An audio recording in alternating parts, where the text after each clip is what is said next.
নমস্কার বন্ধুরা, আমার নতুন আরেকটি ব্লগে তোমাদেরকে সকলকে স্বাগত জানাই। আজকে বাজছে এখন সকাল 9টা, আর এই জাস্ট আমি বাড়ি ফিরলাম। আমি সকালবেলায় আসানসোল গিয়েছিলাম, আজ একটু তাড়াতাড়ি ঘুম থেকে এই জাস্ট বাড়ি ফিরেছি। আর বাড়ি ফিরে তো ভাবলাম আজকের ব্লগটা এখান থেকে শুরু করা যাক। তো আজকে সারাদিন আমি কি করছি সব কিছুই তোমাদের সাথে শেয়ার করব, তো তোমরা সঙ্গে থেকো। আর আজকে ভেবেছি বিকেল দিকে পিঠে বানাবো, কারণ আরেকদিন পিঠে, যেদিন পৌষ সংক্রান্তি ছিল সেদিন পিঠে বানিয়েছিলাম, তো তোমাদের সাথে শেয়ার করা হয়নি ভিডিওটা। তো আজকে যে পিঠেগুলো বানাবো তোমাদের সাথে সব কিছু শেয়ার করব, রেসিপিগুলোও দেবো, তো তোমরা সঙ্গে থেকো। তো চলো আজকে দিনটা শুরু করা যাক। তাতানের রান্নাটা আমি করে নিয়েছি, তাই তাতানকে আগে খাইয়ে নিচ্ছি। তো ওকে আমি সকালবেলায় কোনো দিন ভাত, আলু সেদ্ধ, ডাল, ডিম সেদ্ধ খাইয়ে দিই, আবার কোনো দিন একটু পোস্ত টোস্টও বানিয়ে দিই।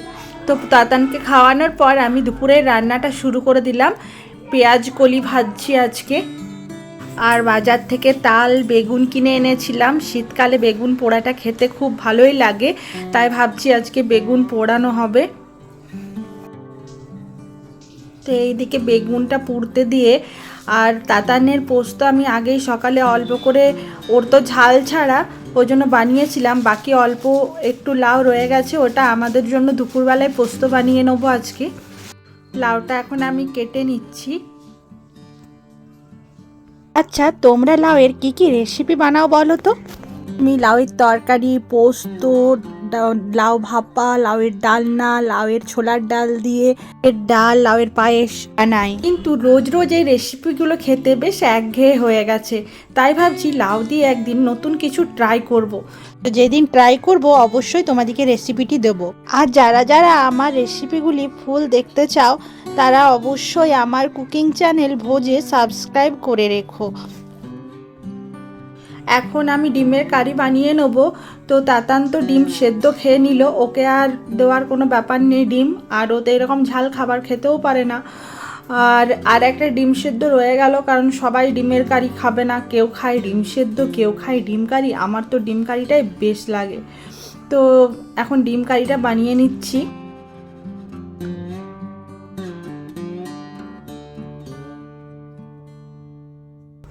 কড়াইয়ের মধ্যে সর্ষের তেলে 5 ফোড়ন ও পেঁয়াজ কুচো দিয়ে পেঁয়াজ কুচোটা খুব ভালো করে ভেজে নিতে হবে। এখন একটা বাটির মধ্যে ধনে গুঁড়ো, হলুদ গুঁড়ো, তারপর জিরে গুঁড়ো, হলুদের গুঁড়ো, লবণ সব কিছু দিয়ে জল দিয়ে এটা ভালো করে গুলে নিতে হবে। এখন পেঁয়াজটা বেশ লাল করে ভাজা হয়ে গেলে এই মশলাটা ওখানে ঢেলে দিতে হবে। এই ডিমের কারি রেসিপিটা আমার ভোজ চ্যানেলেও দেওয়া আছে, তোমরা যারা যারা দেখতে চাও তারা আমার কুকিং চ্যানেলে যেয়ে এই রেসিপিটি দেখে নিতে পারবে।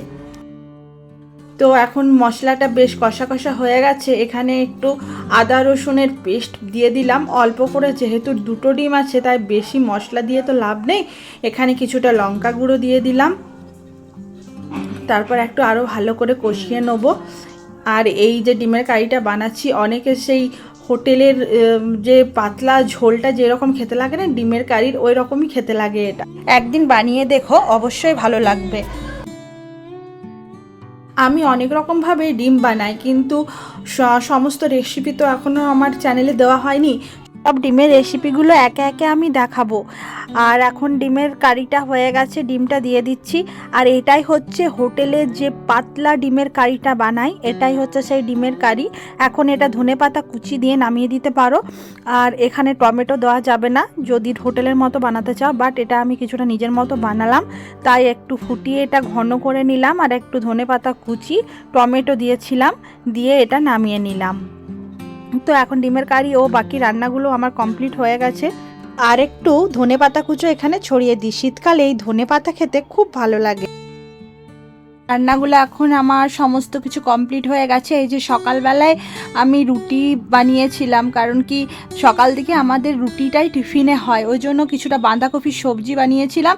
আর রুটি খাওয়ার পরে এখনও কিছুটা সবজি এখানে বেঁচে গেছে, তো ওটা দুপুরবেলাতেও খেয়ে নেবো। তো আজকে আমি বানিয়েছি পেঁয়াজ কলি ভাজা, বাঁধাকপির তরকারি, মুসুরি সেদ্ধ, ডিমের কারি, এইসব বানিয়েছি, বেগুন পোড়া, তো এখন হাজব্যান্ডের এই যে খাবারটা বেড়ে দিচ্ছি, কারণ ওই স্কুল যাবে তাই খাবারটা খেয়ে যাবে।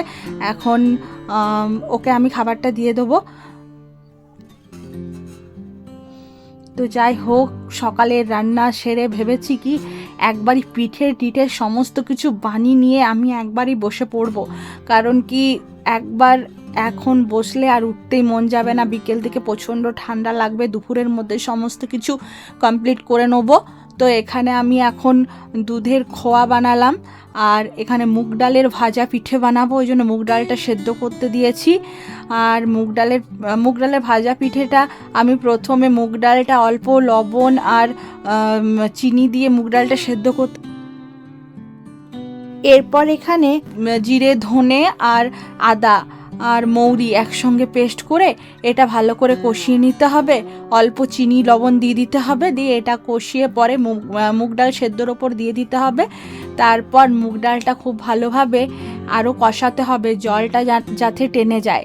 তারপর এখানে অল্প অল্প করে আতপ চালের গুঁড়ো দিয়ে ভালো করে এখানে আমি মিশিয়ে নেবো ডালের মধ্যে। তোমরা মুগ ডালের ভাজা পিঠে কে কে খেতে ভালোবাসো অবশ্যই আমায় কমেন্ট করে জানিও। আর আমি সত্যি কথা বলতে মুগ ডালের ভাজা পিঠে খেতে খুব একটা ভালোবাসি না, আসলে বাড়ির সবার জন্যেই আমি এটা বানাই। আমি নিজে ওই একটা দুটোই জাস্ট খাই, আমার খুব একটা ভালো লাগে না। কারণ কি আমি মেন কথা হচ্ছে ভাপা পিঠে, তারপর ভাজা পিঠে, পাটিসাপটা, দুধ পিঠে, তারপর মালপোয়া, এগুলোই আমি বেশি পছন্দ করি। হ্যাঁ, তবে খুব মিষ্টিযুক্ত আমি পছন্দ করি না, একটু হালকা মিষ্টিযুক্ত খাবারই আমি পছন্দ করি। ওগুলোও আমি আস্তে আস্তে সব বানাবো। তো এই জন্য এটা বাড়ির সবার জন্য আমি বানাচ্ছি। তো এখন এটা হয়ে গেছে, এরপর আমি হাতে হালকা তেল মেখে মেখে এটা মাখবো।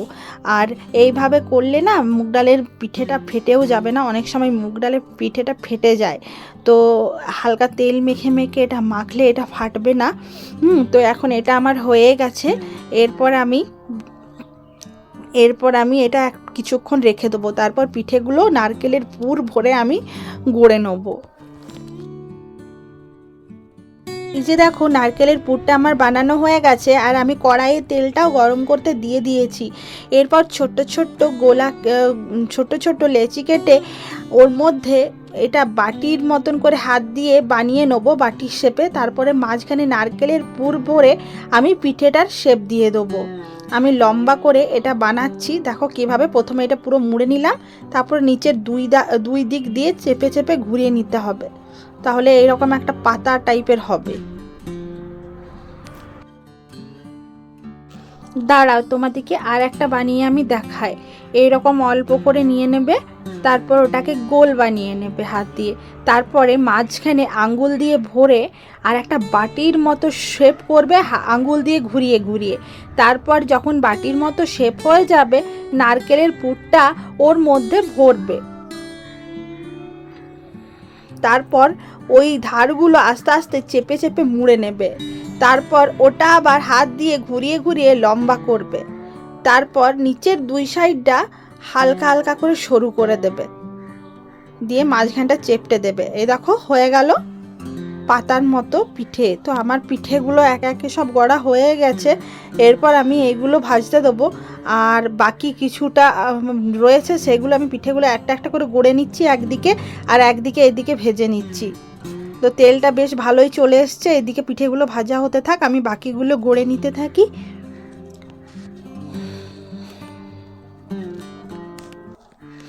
আর এই পিঠেগুলো পুরো লাল করে ভাজতে হয়, কারণ যত লাল করে ভাজা হবে খেতেও খুব ভালো টেস্টি হবে। এখন পিঠেগুলো ভাজা হয়ে গেছে, এরপর এগুলো নামিয়ে ফেলি চলো। আর বাকি যে পিঠেগুলো আমার গড়া আছে ওইগুলো এরপর এখানে দিয়ে দেবো। তো এই করতে করতে আমার সমস্ত পিঠেগুলো ভাজা হয়ে গেছে। দেখো পিঠেগুলো কেমন হয়েছে, পিঠেগুলো ফাটেনি, একটা পিঠেই শুধু ফেটেছিল, বাকি আর কোনোটাই ফাটেনি। হ্যাঁ, এরপর আমি ভাপা পিঠে বানাবো, ওই জন্য গরম জল দিয়ে চালের গুঁড়ি, সেদ্ধ চাল আর আতপ চাল দুটো গুঁড়ি একসাথে মেখে তারপর ওটা আমি বানাচ্ছি। আর মাঝখানে আমি নারকেলের পুর দিয়েছি।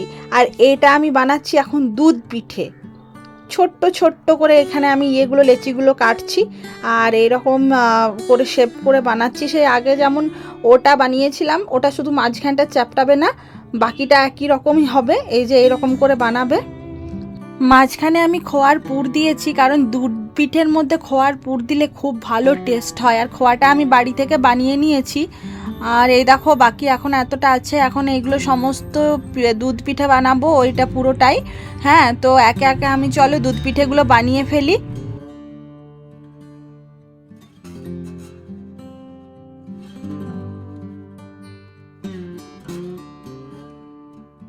আর এইদিকে দেখো ভাপা পিঠেগুলো আমি ভাপা হতে দিয়ে দিয়েছি। বাড়িতে নিচে জল দেওয়া আছে। এখন ওটা হতে থাকুক। আর এখন এই দুধ পিঠেগুলো আমার গড়া হয়ে গেল। ভাপা পিঠেগুলো সেদ্ধ হওয়ার পর আমি এখানে নামিয়ে ফেললাম। এটা খেজুরের গুড় দিয়ে খেতে খুব ভালো লাগবে। আর এখানে আমি আমুল গোল্ডের যে দুধটা হয় ওটা আমি দিয়ে দিয়েছি কড়াইয়ে গরম করতে। আর এখন আমি এখানে ছোট্ট ছোট্ট মালপোয়া বানাবো, তার জন্য এখানে 1 কাপ এখানে আমি ময়দা দিয়ে দিলাম। এখানে আমি এই দুধ পিঠার মধ্যে দুধটা ফুটে উঠেছে, তাই পিঠেগুলো একটু একটু করে ছেড়ে দেবো এবং খুব সাবধানে ছাড়তে হবে, নাহলে কিন্তু পিঠেগুলো ভেঙে যেতে পারে। এখন এটা কিছুক্ষণ হতে থাকুক। আর সুজিটা দিয়ে দিলাম। এরপর এটা একটু হালকা করে মিশিয়ে নেব যাতে একসাথে ভালোভাবে মিশে যায়। তারপর এখানে আমি দুধ দিয়ে দিলাম 1 কাপ। হ্যাঁ, তোমরা চাইলে পুরোটাও দুধ দিয়ে বানাতে পারো, বাট আমি 1 কাপই দুধ দিচ্ছি যেহেতু আমি দুধ পিঠে করছি। এরপর নারকেলের কোড়া দিয়ে দিলাম। এখানে 1 কাপ চিনি দিয়ে দিলাম। মৌরিটা তোমরা যতটা পারো দেবে, কারণ মৌরিটা খেতে খুব ভালো লাগে এখানে। হ্যাঁ, এখানে আমি আরও খানিকটা জল দিয়ে দিলাম, দিয়ে বেশ সুন্দর করে হাতে করে মাখবো। এটা বেশ খানিকক্ষণ ধরে ফাটতে হবে। আমি এটা বেশ 10 মিনিট ধরে ফেটিয়ে নিয়েছি। তারপর কিছুটা স্ট্যান্ডিং টাইমে রেখে দিয়েছিলাম। হ্যাঁ, প্রায় 10 মিনিট ধরো, তারপরে আস্তে আস্তে ওটা বানাবো। এইদিকে আমার দুধ পিঠেটা ফুটে উঠেছে। এটা মাঝে মধ্যে হাতে করে নেড়ে দিতে হবে, কারণ না হলে আবার নিচে লেগে যাবে। তো যখন দুধ পিঠেটা প্রায় সেদ্ধ হয়ে গেছে, আমি এখানে চিনি দিয়ে দিচ্ছি। আমি বেশি চিনি অ্যাড করব না, কারণ আমি বেশি মিষ্টি কোনো খাবারেই পছন্দ করি না। আমি 2 চামচ চিনি দিলাম। আর একদম এটা পিঠেটা যখন প্রায় হয়ে গেছে, তখন আমি এখানে খেজুরের গুড় দিয়ে নামিয়ে দেবো। আর দুধটা একটু বেশি থাকতে নামাবে, কারণ কি দুধটা পরে টেনে নেবে। হ্যাঁ, তো এটা হয়ে গেছে এখন। এরপর এটা আমি নামিয়ে ফেলবো। আর এরপর আমি ছোট্ট ছোট্ট যে মালপোয়াগুলো বলেছিলাম ওইগুলো আমি এটা বানিয়ে নিচ্ছি।